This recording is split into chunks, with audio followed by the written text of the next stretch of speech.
विधिर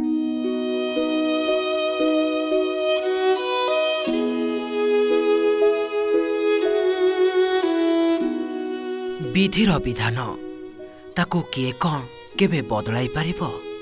हेले भगवान एमिति काहा प्रति एति निष्ठुर न हुअन्तु, एमिति कष्ट न दियन्तु। एई राति न पाहुणु माँ चली जाइथिला, अंधारे हजि जाइथिला परिवार, अनाथ होई जाइथिले भाई भौणी। हेले माँ पाखरे बसी कांदु कांदु चलीगला पुअर जीवन। सते जेमिति हाथ धराधरी होई चलीगले माँ पुओ। पुओ को भी सांगरे डाकी नहीं गला माँ। आउ पुओ भी माँ रो हाथ धरी कहिला, चल मिसिकी जीवा। जयपुर सहरर सुनारी साही। दीर्घ दिन हेला असुस्थ थिले सावित्री, बयस भी होई जाइथिला। हठात भोरु बसी बसी सेमिति जीवन चलीगला। माँ को चली जीवा खबर रे भांगी पड़िले पुओ रवि कुमार।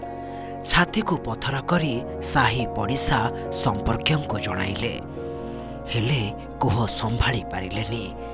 माँ पाखरे बसी कांदी कांदी निजे अचेत होई पड़ीगले। दीर्घ समय जाए आउ उठिलेनी।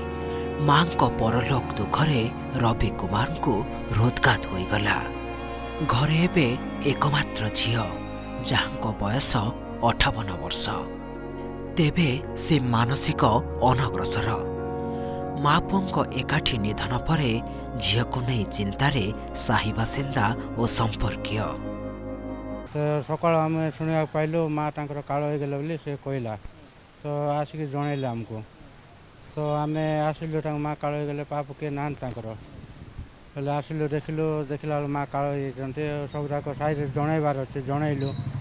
जन ये ठिया होता गला बसला चेयर रे बसला टिके पाटी गला आ टाइप रहीगला।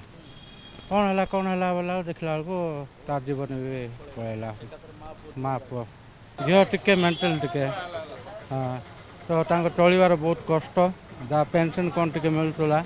बहुत दुखदायक खबर आज्ञा। यहाँ समस्त को यहाँ गोटे बहुत बड़ ट्रेजेडी। एमती यहाँ घरे किए ना गोटे भौणी अच्छी सी अक्षम बुझे कि नहीं आर किए ना रिलेटिव्स अच्छा किए ना आम चिंता करुँ कौन से भौणीटा को सर्वाइव करूँ से विषय में चिंता करिके आमर सुनारी कमिटी विश्व ब्राह्मण संघ चिंता करिके सेटा ऊपर गोटे नबू। परिवार एभली दुर्बल मुहूर्त हाथ बढ़ाई साही बासिंदा और संपर्कीय। भिड़ा है कोकेई एका संगे घर उठिला दुई दुईटी बर शरीर। शोकाकुला परिवेश रे माँ और पुओ दुहिंकर करा जाइथिला शेषकृत्य।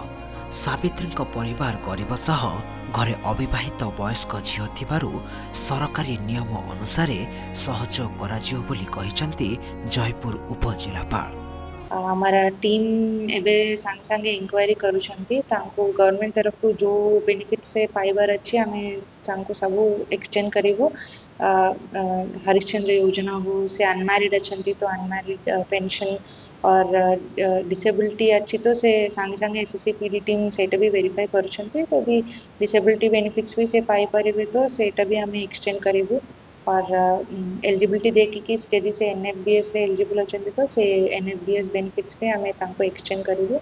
हमारा टीम एबे फील्ड रे इंक्वायरी करूछंती। आमे बेस्ड ऑन एलिजिबिलिटी रिपोर्ट आमे सब बेनिफिट्स एक्सटेंड करिवो। जयपुर ए घटना को नहीं स्थानीय अंचल सह सारा जिले में शोकर छाया खेली जाइछि। Jaipur T Gaurishankar report, Odisha reporter.